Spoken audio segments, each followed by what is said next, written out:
हर भारतीय के भीतर एक अरमान पैदा हो, कुछ बनने का, कुछ करने का, कुछ कर दिखाने का। और हम एक फैसिलिटेटर के रूप में, एक कैटलिस्ट एजेंट के रूप में एक ऐसी शासन व्यवस्था देश को दें ताकि 125 करोड़ देशवासियों के अरमान, 125 करोड़ देशवासियों की ऊर्जा, 125 करोड़ देशवासियों का पुरुषार्थ हिंदुस्तान को कहीं से कहीं पहुंचा दे सकता है।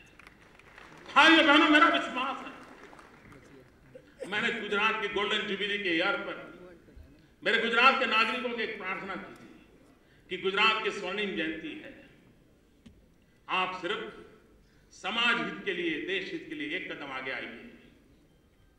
और आप एक कदम आगे आएंगे, हर गुजराती एक कदम आगे आएगा, 6 करोड़ कदम गुजरात आगे जाएगा। भाइयों बहनों, आज मैं फिर से उस अनुभव को आपके बीच रखना चाहता हूं। हम देशवासियों को विश्वास दिला दें कि आइए अब एक कदम चलिए, एक कदम आगे बढ़िए, अच्छाई की ओर आगे बढ़िए, भारत की भलाई के लिए आगे बढ़िए, समाज की अच्छाई के लिए आगे बढ़िए। देखते ही देखते 125 कदम मेरा हिंदुस्तान आगे बढ़ जाएगा। मित्रों, जन भागीदारी के बिना इतना बड़ा देश अपनी शक्ति का पूरा उपयोग नहीं कर सकता है। दुर्भाग्य से कांग्रेस ने जन भागीदारी के तत्व को समाप्त कर दिया है।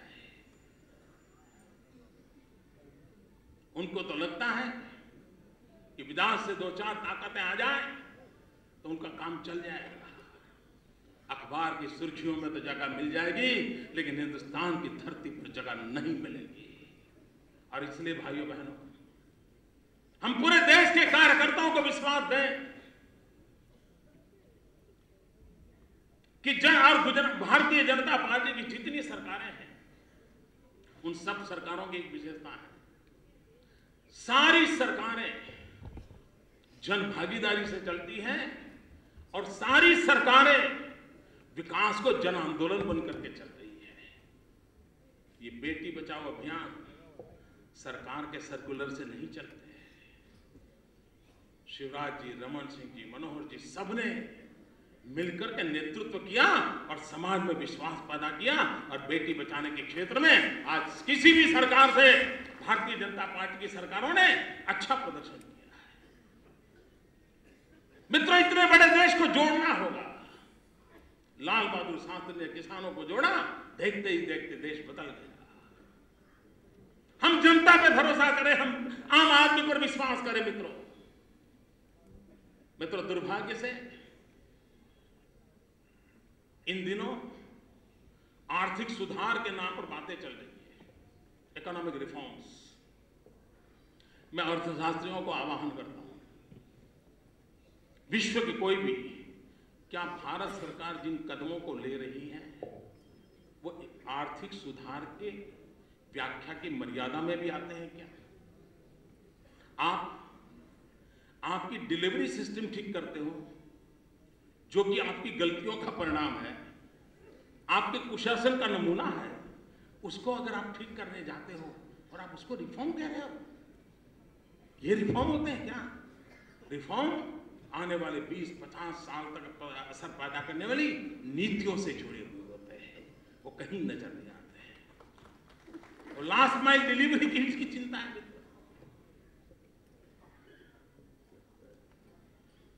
प्रशासन का सुधार, गवर्नेंस में बदलाव, ये प्रशासनिक सुधारों में जाता है, इकोनॉमिक रिफॉर्म में नहीं जाता है। दूसरी तरफ मैंने देखा मित्रों, और मुझे नाराजगी कांग्रेस से है उससे ज्यादा उन पॉलिटिकल पंडितों से है जो दिन रात कांग्रेस को सर्टिफिकेट देते रहते हैं। मैं हैरान हूं, जो सरकार देश के अर्थतंत्र को सबल बनाने के लिए कोई योजना न ला सकती हो, जो सरकार रुपये की ताकत गिरती हुई सिर्फ देख रही हो। जो सरकार खजाने को लुटाना,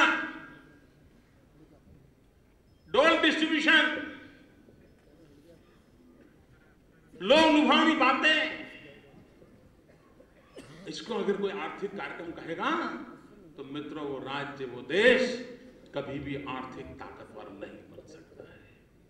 मुझे स्मरण है मित्रों, मुझे जब पहली बार 2001 में गुजरात के अंदर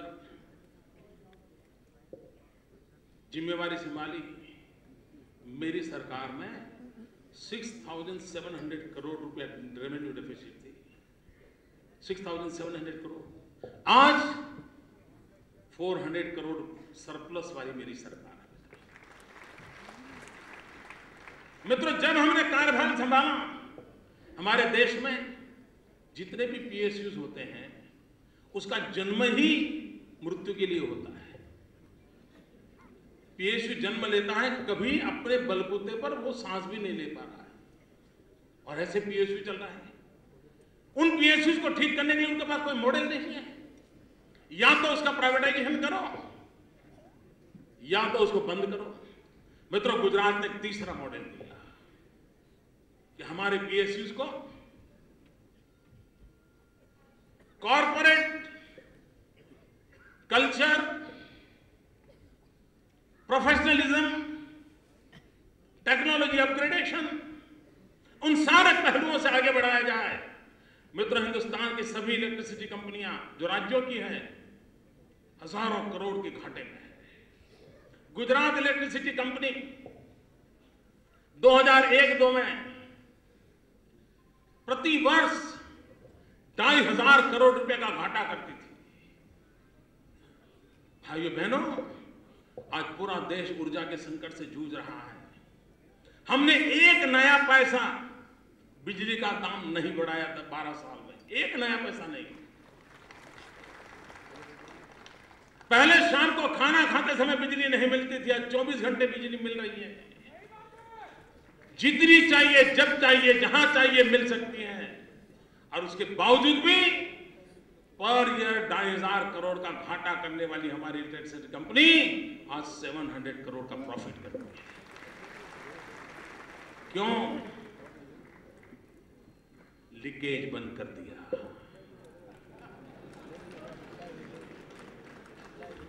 राजीव गांधी कहते थे 1 रुपया निकलता है 85 पैसे 15 पैसे पहुंचते थे,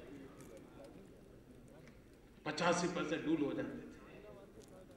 क्या ये देश इस नजारे को देखता रहे? भाइयों बहनों, मैं गुजरात एक्सपीरियंस से कहता हूं, हिंदुस्तान का मूल स्वभाव प्रामाणिकता है। मेरे देश के नागरिकों का मूल संस्कार ईमानदारी है। अगर हम उस प्रामाणिकता और ईमानदारी को प्राथमिकता देते हुए नीतियों के आधार पर अगर शासन व्यवस्था चलाने का प्रयास करें तो देश को भ्रष्टाचार से मुक्ति दिला सकते हैं।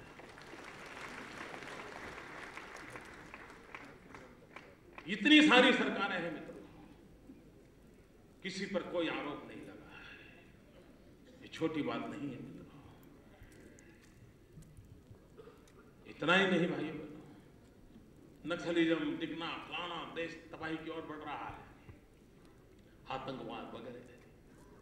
लेकिन उस बीच में मेरे देश के पॉलिटिकल पंडितों ने हमारे रमन सिंह के साथ बहुत बड़ा अन्याय किया है। हमारी छत्तीसगढ़ की सरकार के खिलाफ अन्याय किया है। हमारे पूरे भारतीय जनता पार्टी के चरित्र पर अन्याय किया है। और मैं बड़े दर्द के साथ कहना चाहता हूं भाइयों, इस देश के लोग कभी तो देखो, एक इंसान मौत को मुट्ठी में लेकर के बस्तर के जंगलों में जाने की हिम्मत करता है। वो इंसान जहां मुख्य रूप से जनसंख्या आदिवासियों की है, जहां नक्सलिज्म उफान पर है, उसके बावजूद भी आदिवासियों के कल्याण का उत्तम से उत्तम मॉडल क्या हो सकता है, वो छत्तीसगढ़ के डॉक्टर रमन सिंह ने दिया। और हिंदुस्तान में कांग्रेस के मित्रों से मैं कहता हूं, अगर सचमुच में आदिवासियों का भला करना है,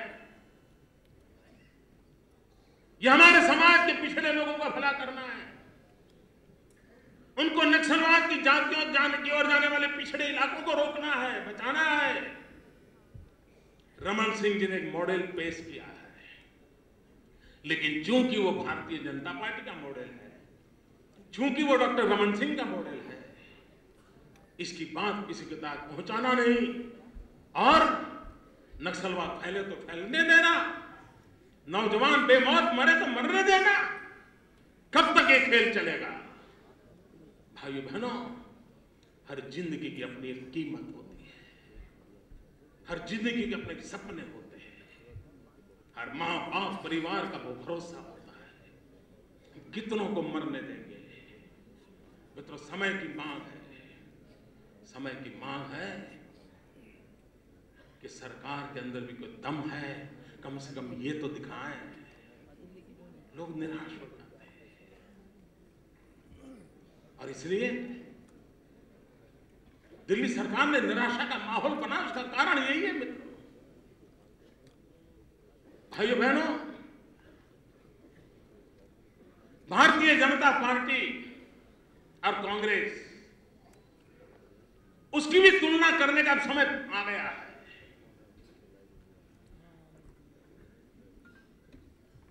अगर आप भारतीय जनता पार्टी के कार्यकलापों को देखें, उनकी बातों को सुनेंगे, उनके व्यवहार को देखेंगे, तो कहने की जरूरत नहीं पड़ती है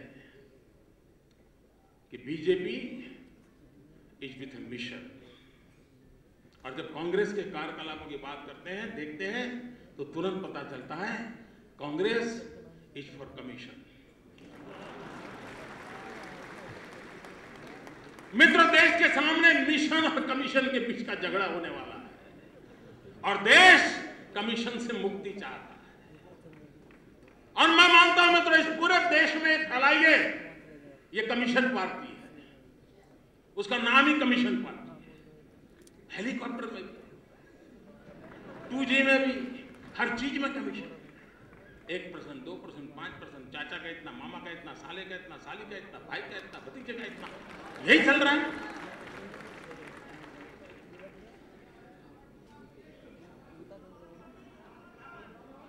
दामाद का